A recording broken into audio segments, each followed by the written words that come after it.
Aujourd'hui, on est dans une situation où on a un compositeur génial qui fait partie d'un groupe de rock génial, qui compose un opéra rock génial, qui va être génialement adapté au cinéma par un réalisateur britannique aussi génial que dément.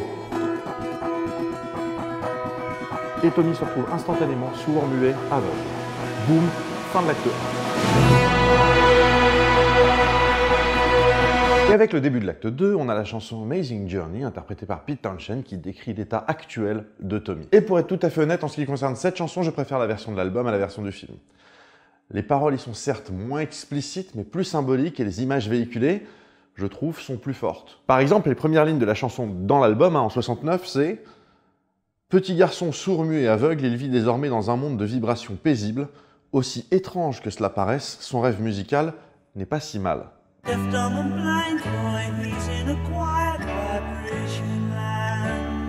Dans le film, le même couplet devient « Maintenant il est sourd, maintenant il est muet, maintenant il est aveugle. Les coupables sont en sécurité, mais constamment accusés par son regard vide. »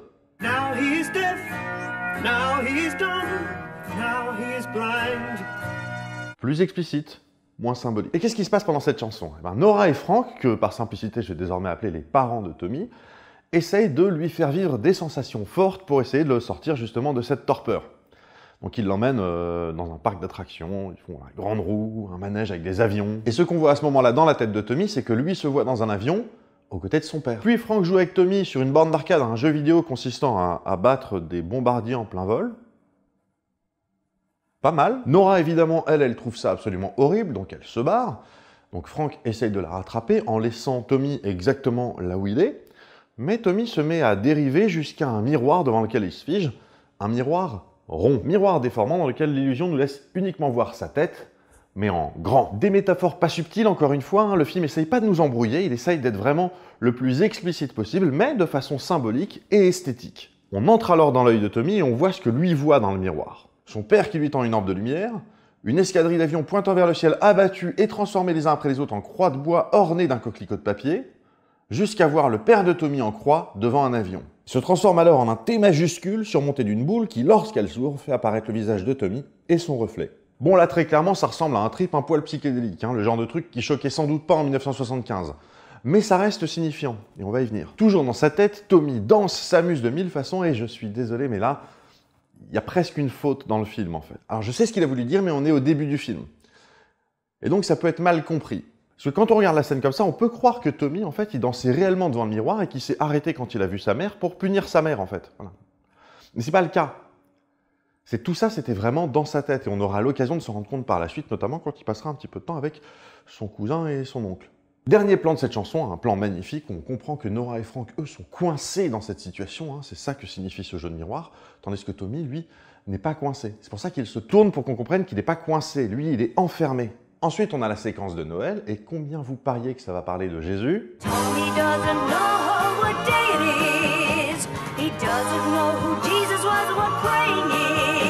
Vous commencez à sentir qu'il y a un truc thématique qui se dessine ou pas? Sinon, il n'y a pas grand-chose à dire sur cette chanson, si ce n'est que la version de l'album est mieux. Il y a toutefois une chose importante dans cette chanson, mais avant d'y venir, juste déjà, de quoi elle parle cette chanson?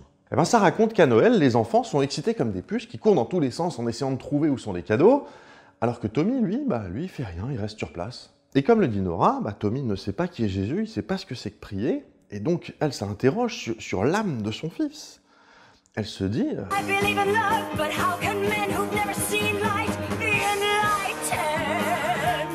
C'est la question qui est posée dans le refrain.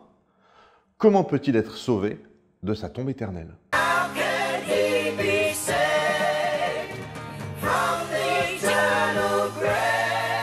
Nora offre à son fils une crèche de Noël et lui fait tenir Marie dans ses mains, et Tommy envoie absolument tout bouler.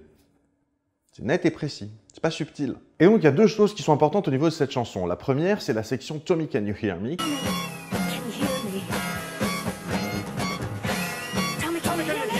Qui est un motif qui se répétera tout au long du film. Mais surtout, c'est la première fois du film qu'on entend un thème qui est sans doute un des thèmes les plus importants de la musique rock, un thème qui est devenu légendaire au festival de Woodstock ainsi que sur l'île de White, aussi légendaire que l'hymne national américain joué par Jimi Hendrix.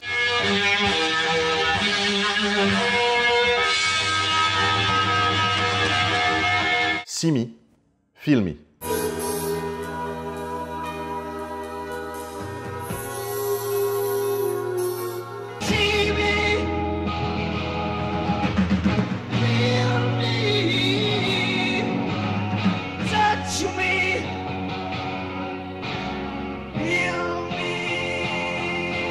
C'est un thème qui caractérise très bien Tommy. Vois-moi, ressens-moi, touche-moi, soigne-moi. Un thème qui semble tourner en boucle dans la tête de Tommy et qui semble tourner en boucle pendant des années plus tard. Le jeune Tommy a grandi, il est maintenant interprété par Roger Daltrey. Et il y a un truc qu'il faut dire tout de suite, c'est que Roger Daltrey le joue très bien. Donc là, zoom arrière, on est dans une sorte d'église. Et si vous trouviez que la métaphore n'était pas encore assez claire, regardez un peu quelle divinité on vénère dans cet endroit. Oui, parce que comme on l'a vu, Nora veut sauver l'âme de son fils. Donc on imagine bien que quand il était gamin, elle a enchaîné tout ce qui existe de médecin, et que bah, là, elle s'en remet maintenant à un prêcheur, qui est interprété par Eric Clapton.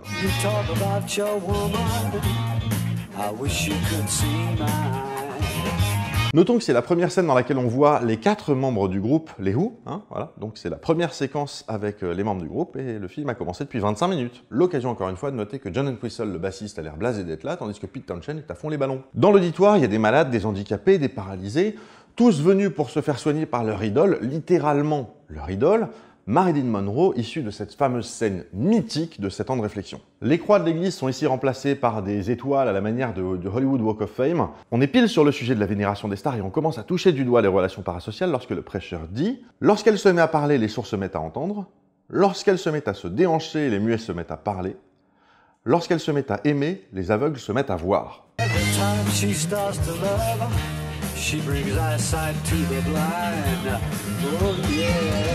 En guise de communion, l'hostie et le vin sont remplacés par des drogues et du whisky. D'ailleurs, je trouve que les disciples qui suivent la procession, celles avec le masque de Marilyn Monroe, elles sont terrifiantes. Chacun vient embrasser les pieds de Marilyn, et c'est pas un hasard si le socle de la statue, c'est un miroir au travers duquel on voit la culotte de Marilyn.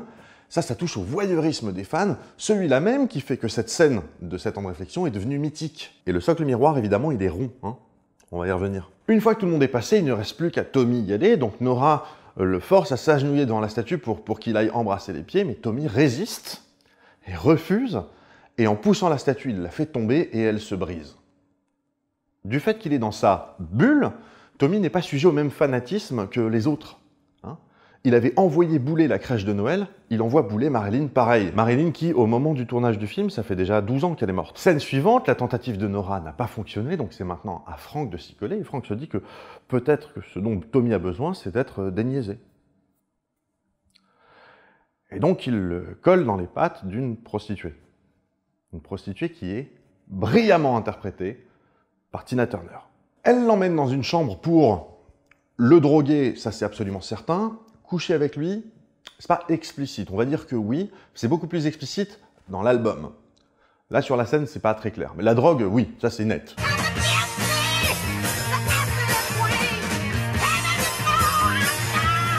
Ce qui va donner lieu à une scène particulièrement chépère.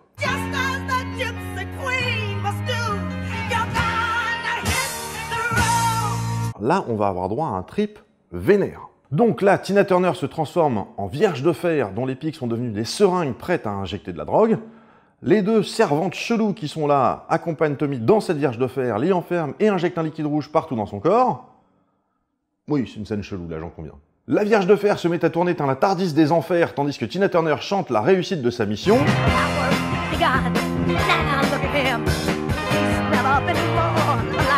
Regardez-le, il n'a jamais été aussi vivant. Son corps se secoue dans tous les sens. Bah oui, connasse, t'es à 2 doigts de lui faire une overdose, donc il a effectivement quelques légères convulsions. Non mais regardez comment elle est possédée, c'est pas possible. La Vierge de Fer s'ouvre, et à partir de là, alors c'est festival. On a d'abord le père mort de Tommy, puis le même vivant et souriant, puis Tommy souriant, mais qui saigne de la tête. Vous notez que l'intérieur de la Vierge de Fer, c'est totalement des coquelicots. Lui, on est toujours là, hein. Puis on voit Tommy en entier, qui est vêtu tel le Christ dans ses représentations les plus classiques au moment d'être crucifié. Et je pense d'ailleurs que l'intégralité de sa pilosité se trouve sur sa tête. Jaloux. La Vierge de Fer se referme, Tina danse comme une folle, on imagine que c'est ça la scène de sexe en vrai, hein. À la suite de quoi, la Vierge de Fer s'ouvre à nouveau, laissant apparaître un Tommy recouvert de stigmates causés par les coquelicots plantés sur son corps. Ainsi qu'autour de son front, telle une certaine couronne d'épines. Il me semble avoir déjà vu une couronne similaire. Mais où ça donc? Il a une croix de bois autour du cou, mais dont la base est ensanglantée. De ses mains s'échappent des poignées de boules de flipper qui viennent rejoindre celles qui jonchent déjà le sol, avec au pied de Tommy, sa mère, terrifiée et hurlant dans la même position que lorsqu'elle avait appris la mort de son mari. La Vierge de Fer se referme et lorsqu'elle s'ouvre, un squelette investi de serpent. Frank décide d'aller monter dans la chambre pour voir ce qu'il en est, hein. Alors, il n'arrive pas tout de suite à rentrer. Pendant ce temps-là, on voit que la Vierge de Fer s'ouvre sur Tommy, alors le OG, hein, celui qu'on connaît, celui qui a perdu ses sens et qui tombe hors de cette Vierge de Fer. Et lorsque Frank entre finalement dans la pièce, il tombe sur Tommy qui est effondré au sol et Tina Turner devant lui qui est en plein trip. Bon, le guérisseur, ça n'a pas marché. La prostitute, ça n'a pas marché. Quoi faire? Quoi faire maintenant? Bah oui, parce que, mine de rien, les parents, ils ont quand même besoin d'avoir un peu de temps à eux, hein. Je sais pas, se faire un dîner en tête-à-tête de temps en temps. Du coup, ils essayent de faire babysitter Tommy, ça devrait pas être trop compliqué, le gars reste immobile devant un miroir, y a rien à faire. On note d'ailleurs que depuis cette expérience avec la prostitute, Tommy se voit désormais dans le miroir rond, en rouge, on sait pas trop ce que ça veut dire, mais c'est nouveau, donc on le note. Les parents déposent Tommy chez son cousin Kevin, et Nora se demande si c'est bien raisonnable, parce qu'elle le sent pas, le cousin Kevin.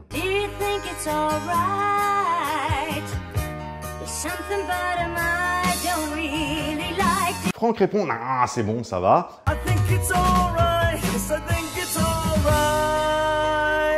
Et donc ils s'en vont.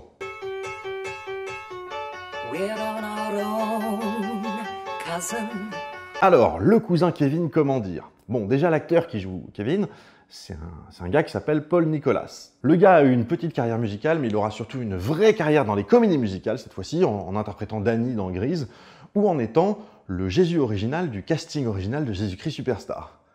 Tiens, tiens. Et il a eu une petite carrière de chanteur, notamment son deuxième single est une reprise d'une chanson de Pete Townshend. Tiens, tiens. Mais surtout, son troisième single est une chanson originale qui s'appelle Over the Wall We Go, une chanson écrite par un petit jeune qui cherche un peu à se faire connaître, un certain David Bowie. Tiens, tiens, tiens. Et ces singles sont tous produits par Robert Stigwood. Tiens, tiens, tiens, tiens. D'ailleurs, c'est lui qui jouera le Mecha Hitler dans Lisztomania. Il jouera Richard Wagner, qui, avant d'être le Mecha Hitler, est à la fois le Dr Frankenstein et Dracula, puis Mecha Hitler. Parce que le monde est petit. Tiens, tiens, tiens, tiens, tiens. Donc le cousin Kevin commence sa petite chanson qui sonne un peu comme une comptine d'enfant. En tout cas, pour le refrain.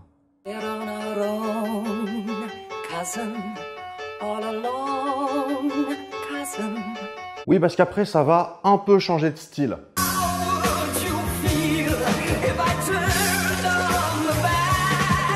Et ce refrain, que dit-il? On est tout seul, cousin. À quoi va-t-on jouer, toi et moi? Est-ce que tu sais jouer à cache-cache? Il te faudra une semaine pour me trouver. Attaché à une chaise, tu n'iras pas bien loin. Il y a un paquet de trucs que je peux faire à un légume dans ton genre. Parce qu'en réalité, Kevin est un sociopathe sadique. Ce dont on aurait un peu plus douté en constatant que le cousin Kevin est habillé comme un rocker. Pas comme un mods. Vous vous souvenez? Et donc Kevin va passer sa chanson à s'amuser avec Tommy, hein. Il va le piquer, le brûler, le frapper, le noyer, tout ça, ouais. Tout ce qu'il peut. De toute façon, Tommy ne fait rien pour se défendre.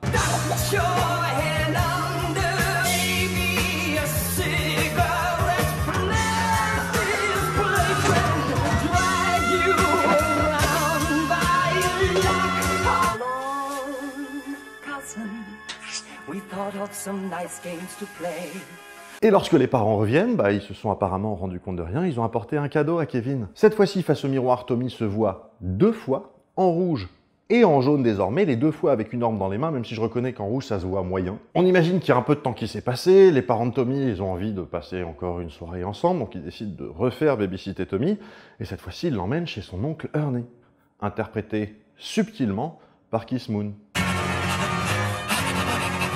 Et de nouveau, les parents chantent. Est-ce que tu penses que c'est raisonnable de laisser Tommy avec Ernie? Il a l'air complètement déchiré.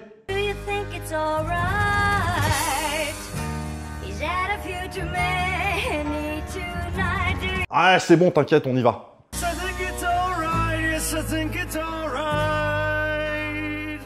Là, je passe sur le caractère complètement cartoonesque de la séquence. pour vous dire simplement ce qui se passe. Tommy se fait violer par son oncle Ernie. Voilà, il n'y a pas 200 façons de le dire, il ne faut pas tourner autour du pot, c'est ce qui arrive. Les paroles de la chanson, c'est « Tu ne m'entendras pas et tu ne me verras pas pendant que je bricole, tu ne crieras pas pendant que je bricole. »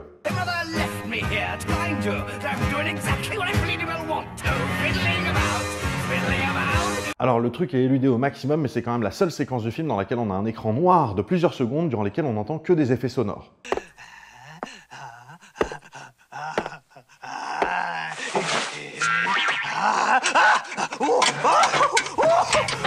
Des effets sonores rigolos d'ailleurs, sans doute pour désamorcer le truc un peu, allez savoir pourquoi, ça perso je comprends pas. D'ailleurs quand Frank arrive, on voit qu'il se dirige vers la chambre comme un robot, hein, et que Ernie arrive, pas tout à fait, mais quand même, à pas totalement se faire griller. Vous notez la subtilité du journal que lit Ernie?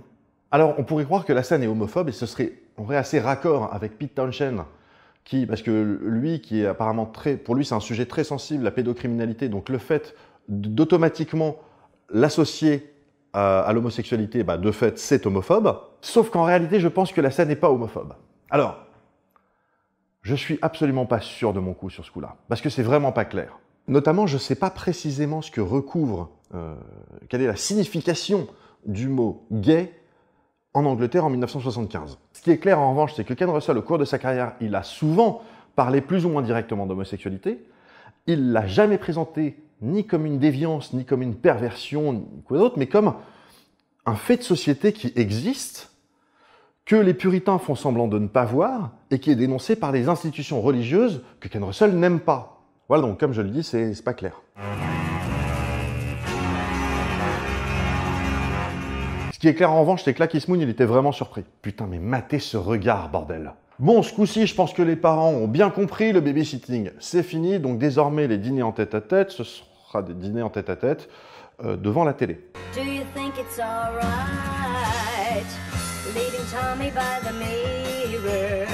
Et rebelote chanson, est-ce que tu penses que c'est raisonnable de laisser Tommy juste devant le miroir?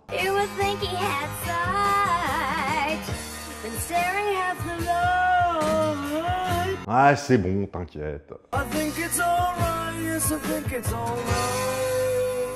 Sauf que Tommy, désormais, il a face à lui 3 Tommy qui fusionnent enfin pour devenir un Tommy habillé en blanc, qui fait demi-tour et qui s'en va pour montrer la voie au Tommy qui est face au miroir. C'est ça un parcours initiatique, hein.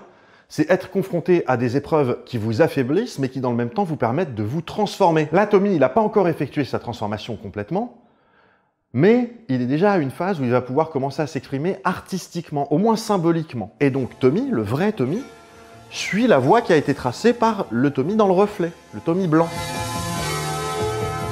Il atterrit dans une casse automobile dans laquelle il escalade des carcasses de bagnoles pour se frayer un chemin. Donc là, la symbolique de gravir la montagne, elle est réelle, mais on y viendra par la suite parce que le film lui-même est à la fois rond et un miroir. Parce que vous vous rappelez hein, que les premières images de Tommy, c'était le père de Tommy face au soleil rond qui descend de la montagne. Le reflet de Tommy disparaît et laisse Tommy dans le noir. Ce qui fait que Tommy se cogne absolument contre tout ce qui est sur son chemin. Notez-le bien, c'est très important. Notez également que Tommy passe symboliquement à la télé. Et il finit par trouver l'orbe de lumière, qui est l'objet de sa quête. Et cette orbe de lumière, qu'est-ce que c'est? Normalement, vous avez déjà tous les éléments à ce stade. Hein. Vous avez Tommy qui se cogne dans tous les sens, en rebondissant contre tous les obstacles, en poursuivant une boule.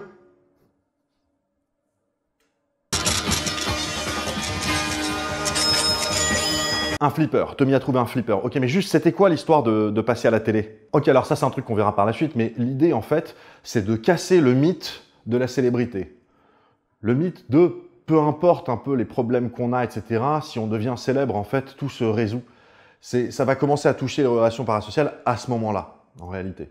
Donc, Tommy a trouvé un flipper et il joue comme un dingo. La casse entière est illuminée par son jeu et lorsque les gardiens de la casse tombent sur lui, j'en profite juste pour faire une petite parenthèse parce que là, on voit qu'il fait un score qui dépasse les 9000 points. Alors, c'est absolument pas rare sur les flippers modernes de faire des centaines de millions de points, voire des milliards de points. Sauf que là, la table en question, c'est la table Kings and Queens, une table de Gottlieb qui a été créée par Wayne Neyens et Roy Parker en 1965. et dont le rouleau mécanique qui indique le score est composé de 4 chiffres, limités à 9999 points. Donc oui, il joue bien.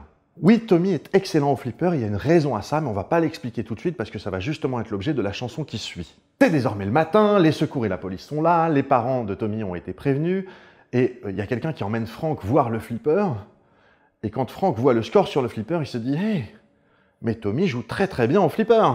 Et donc Tommy se retrouve inscrit au championnat de flipper. Parce qu'apparemment c'est un truc, les championnats de flipper, voilà. Il joue ça dans des grandes salles, combles avec un public de ouf, etc. Il y a beaucoup de pognon à se faire apparemment. Je veux dire, là, le temps d'une ellipse, les parents, ils ont acheté une villa, un yacht, je veux dire, ça y est quoi, ils sont riches. Et donc Tommy se retrouve dans ce qu'on imagine être la finale face au grand champion de flipper, et c'est l'occasion de la chanson qui m'a fait découvrir l'univers de Tommy, interprétée par Elton John.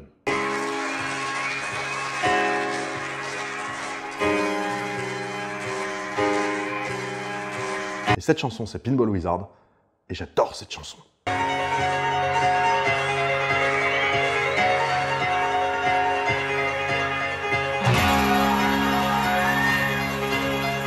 La version d'Elton John comme la version de l'album en 69. Hein. D'ailleurs, c'est pas un hasard si quand j'avais fait ma vidéo, la musique c'était mieux avant, le tout premier extrait musical qu'on voit dans la vidéo, c'était Pinball Wizard. Dans les années 60, on avait ça.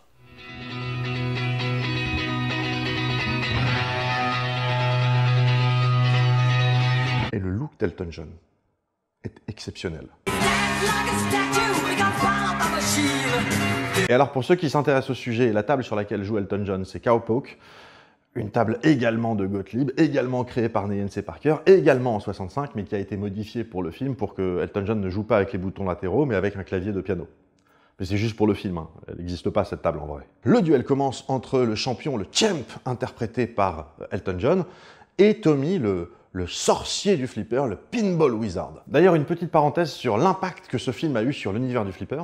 Alors vous le savez peut-être pas, mais sur les flippers, pas nécessairement que les plus modernes, mais on va dire à partir du milieu des années 80, il y a un mode histoire, en fait. Il ne s'agit pas uniquement de faire des points, même si c'est toujours le score à la fin qui indique qui a gagné, mais c'est-à-dire que vous avez des missions à remplir. Il faut monter sur telle rampe, puis abattre telle cible, etc., dans un ordre donné.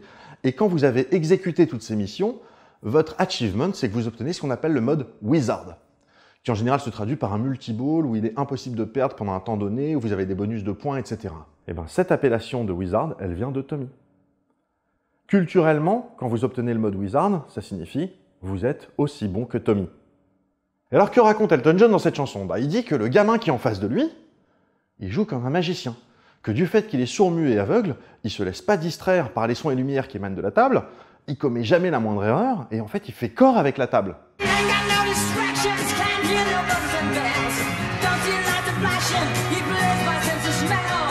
D'ailleurs, vous notez que Elton John, pendant ce temps-là, il se contente pas de jouer. Hein. Lui, il se promène sur scène, il va assister à la partie de Tommy. Enfin, il se promène sur scène. Autant que faire se peut avec des Doc Martens de 3 mètres de haut. Parce que le champion, le champ, n'est pas un vrai géant. C'est un faux géant. Il donne l'illusion d'être géant. Je vous l'ai dit, c'est pas subtil, hein, Ken Russell, mais c'est très bien parce que c'est ce qui le rend accessible. Et il en faut des réalisateurs symbolistes qui sont accessibles. Je veux dire, vous prenez par exemple Darren Aronofsky. Pour moi, c'est le cas d'école. Ultra symboliste, mais c'est toujours parfaitement lisible. Je veux dire, vous prenez son film Mother, c'est quasiment du littéral. Bref, évidemment, Elton John fait tout ce qu'il peut pour gagner la partie, tandis que Tommy, de son côté, il est parfaitement impassible et il éclate les scores, et autour de lui, on a les membres du groupe qui s'éclatent dans tous les sens et qui pètent leur matos. Sauf encore une fois Entwistle qui, évidemment, est blasé d'être là. Et le public monte sur scène pour faire un triomphe à Tommy, tandis qu'Elton John, donc le champ, quitte symboliquement les lieux sous les huées du public. Symboliquement parce qu'on voit juste ses chaussures quitter les lieux. Parce que l'illusion ne tient plus. C'est-à-dire que maintenant que c'est plus le champion, on voit que c'était juste ses chaussures qui donnaient l'illusion qu'il était géant. L'allusion au géant au pied d'argile, là, elle est évidente, quand même. Mais si, vous savez, le géant au pied d'argile. Celui qui avait une tête en or, un buste en argent, des jambes en bronze et des pieds en argile. Et un des pieds qui a été pété par une simple pierre et le géant s'est effondré. Et vous savez d'où il vient, ce géant au pied d'argile? C'est une prophétie de Daniel, qui annonce la chute de l'Empire babylonien. C'est une référence biblique. Encore une fois, c'est pas subtil. Et encore une fois, c'est parfaitement voulu. On peut d'ailleurs aussi noter que pendant toute la séquence, il y a un gars à côté d'Elton John qu'on imagine être un arbitre, mais qui ressemble quand même furieusement à un prêtre en train de donner la dernière onction. Tommy hérite donc de la couronne du champion, donc c'est un bonnet qui est orné d'une boule de flipper, il est porté par la foule, et on a passé la moitié du film, à la moitié de la chanson, quasiment à la seconde près. Et c'est pas anodin, parce que Tommy, là, il a fait la moitié du chemin. Et d'un coup, on est dans une chambre somptueuse où on voit Nora, donc c'est sa chambre somptueuse, qui voit le triomphe de son fils à la télé. Et puis en fait, non, elle change de chaîne parce que voilà. Et du coup, on a une publicité pour des haricots.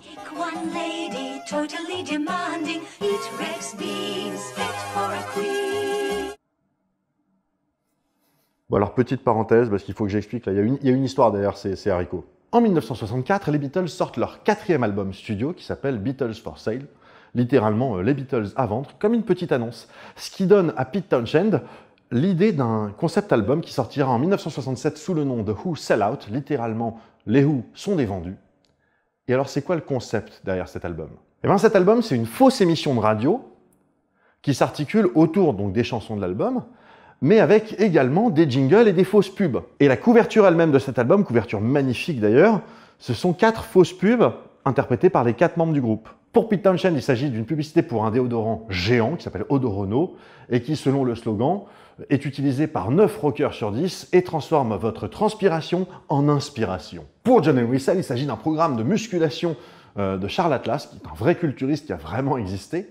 Voilà, et suite à ce programme, ça a dessiné complètement ses muscles et maintenant il a un succès fou auprès des femmes. Pour Kiss Moon, la pommade Medac fait disparaître ses boutons d'acné. Et enfin pour Roger Daltrey, les haricots rouges de chez Heinz, dont Daltrey explique qu'ils sont tellement bons qu'il manque jamais une occasion de les utiliser, que ce soit pour son petit déjeuner ou y compris pour sa peau. Et sur l'image, on le voit se baigner dans un bain de haricots rouges. La couverture est évidemment satirique et le but ici était de dénoncer les abus commerciaux de certaines stars du rock ou de la pop. Kit Lambert, le manager du groupe, a dit en 1966 que ce groupe était une forme de crime armé contre la bourgeoisie. Tout ça pour dire que pour les Who, ce qu'on appelle aujourd'hui l'influence marketing, eh ben c'est pas Jojo. Enfin, et puisqu'on parle de cet album, je vous donne l'info, c'est dans cet album qu'on trouve la chanson I Can See for Miles, qui est une de mes préférées, qui était donc le générique de CSI Cyber, ainsi qu'un autre mini-opéra, Raël, dans lequel la Chine, confrontée à la surpopulation, envahit Israël. Je veux dire, je veux bien que les mecs étaient chargés en permanence, mais c'est pas interdit de constater sur un planisphère qu'un pays qui est plus petit que l'Alsace-Lorraine aura du mal à résoudre les problèmes de surpopulation de la Chine. Bon allez, fin de la parenthèse. Donc Nora, dans sa chambre qui pue l'argent, est en train de regarder à la télévision une publicité pour des haricots rouges. On y voit des courtisans se délecter de ce mec qui semble si succulent.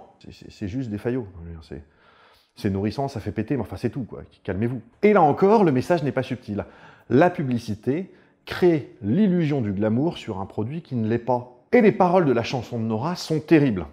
Elle est là dans son manteau de fourrure en train de boire du champagne à même la bouteille et elle dit la chose suivante. « Aujourd'hui, je bois du champagne, mon fils vient de renaître. Un génie délivré de ses chaînes, une vie de richesse et de gloire débute. » Sauf que pas du tout en fait, c'est là l'illusion. Je veux dire, son fils, il est toujours sourd, muet et aveugle, pour lui, il n'y a rien qui a changé. C'est pour elle que ça va mieux, c'est tout, fin de l'histoire. Mais il est possible que Nora soit simplement dans le déni. C'est un truc qu'on ne peut pas exclure non plus. On l'a vu plus tôt dans le film, elle a essayé des trucs pour soigner son fils. Pendant des années, elle est probablement complètement démunie.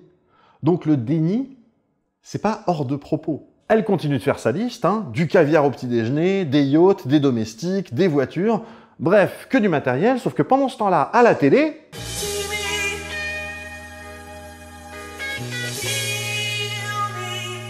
Et là, il faut noter 2 trucs essentiels.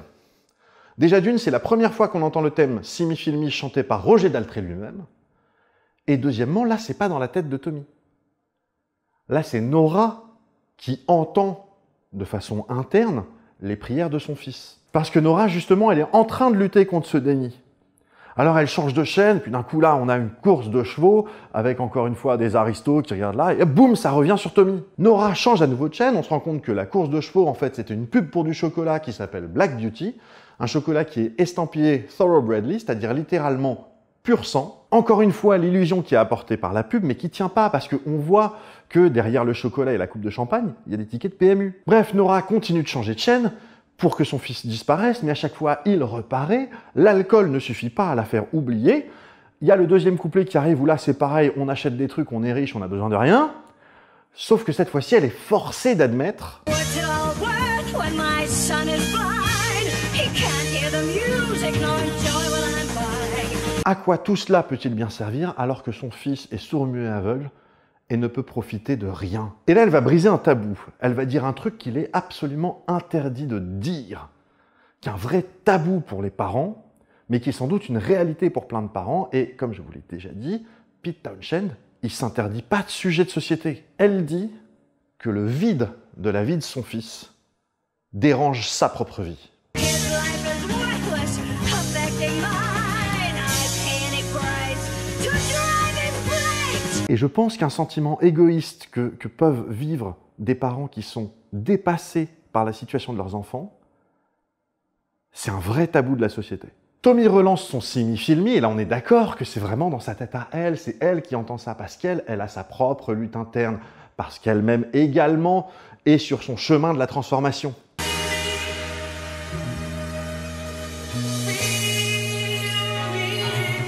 À nouveau une pub, cette fois-ci des gens riches en tenue de soirée qui vendent de la lessive. N'étant pas encore prête à accepter la réalité en face, Nora décide de briser la télé avec la bouteille de champagne, et elle peut, au moins encore pendant un temps, maintenir cette illusion matérialiste. Parce que je l'ai dit, Russell, il fait pas dans la subtilité.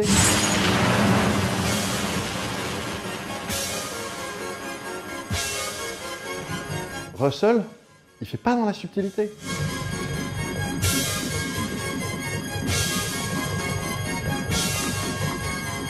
Russell, il fait pas dans la subtilité.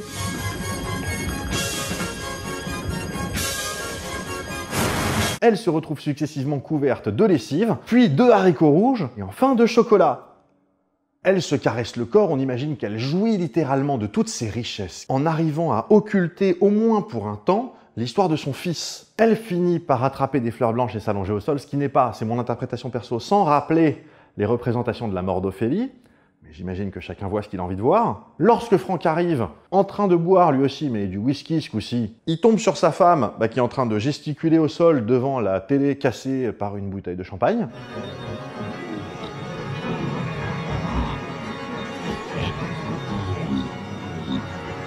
Fin de la séquence, séquence suivante, Frank revient de la chasse parce que évidemment maintenant il fait partie de la haute société et il est tout sourire parce qu'il pense avoir trouvé un médecin capable de soigner Tommy.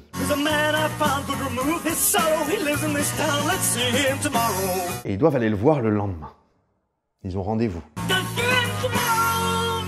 Et vous n'êtes pas prêt à ce qui vient. Voilà, je pourrais vous donner 1000 choix possibles. Vous ne trouveriez pas ce camoulox de l'espace qui arrive. Alors, qui parmi vous a envie de voir Jack Nicholson chanter? He seems to be completely unreceptive.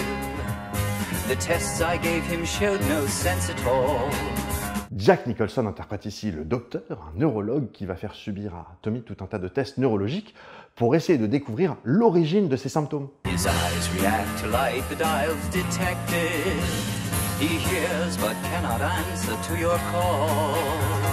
Visuellement d'ailleurs, toute la partie test n'est pas sans rappeler un peu visuellement la partie traitement d'Orange Mécanique, qui est sortie quelques années plus tôt. On entend à nouveau Simi Filmi pendant le refrain, comme en miroir de la chanson de Noël.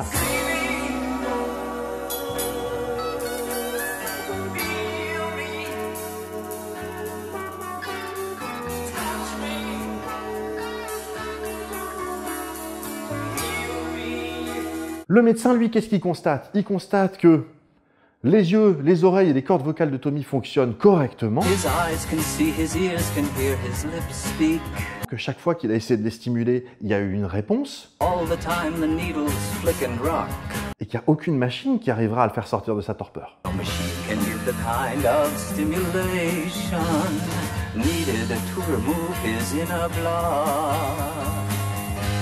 Est-ce qu'on peut prendre un instant pour apprécier le look de Frank pendant cette séquence? Le docteur soulève toutefois, avec son miroir rond de docteur, une question extrêmement pertinente.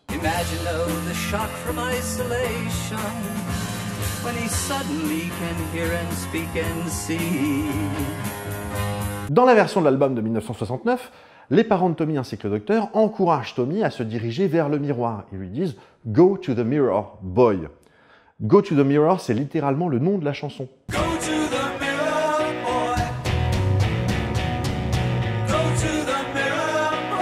Et je trouve que c'est pas mal d'avoir supprimé ces répliques de la chanson, parce que ça va rendre la suite plus forte. Je passe sur le fait que Nora est sous le charme du docteur, sous le regard jaloux de Frank. Le dernier couplet préfigure ce qui va arriver par la suite, alors que les parents se demandent I often wonder what it is he's feeling.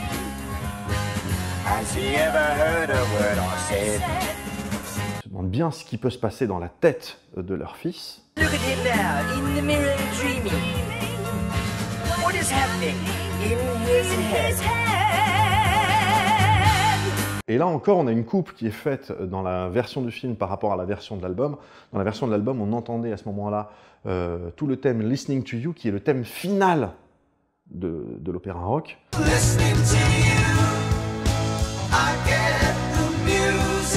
Et c'est extrêmement fort, et c'était très bien pensé de couper ce moment-là, même si c'est vrai que ce moment de Tommy qui est face au miroir et qui entend « Listening to You », il avait un peu, ça faisait son propre foreshadowing, si vous voulez. Et c'est une bonne chose qu'il ait été coupé à ce moment-là pour qu'on l'entende juste à la fin. Cela étant, on voit bien dans la version de l'album de 69 que cette chanson était une chanson pivot de l'opéra. Puisque c'est à ce moment-là qu'on va donner à Nora les armes qui vont lui permettre de délivrer son fils. Sur le chemin du retour, Nora est complètement désespérée. Elle demande encore une fois à son fils « Tommy, can you hear me ?» en réponse en fait à la question, la même question qui était posée pendant la chanson de Noël.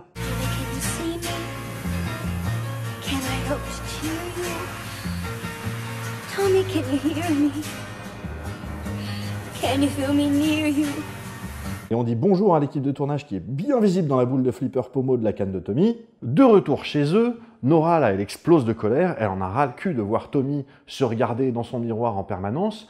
Comment peut-elle tolérer qu'il ne la voit pas elle, alors qu'il semble très bien se voir lui-même? Don't answer my call with even a nod or a twitch, but you gaze at your own reflection.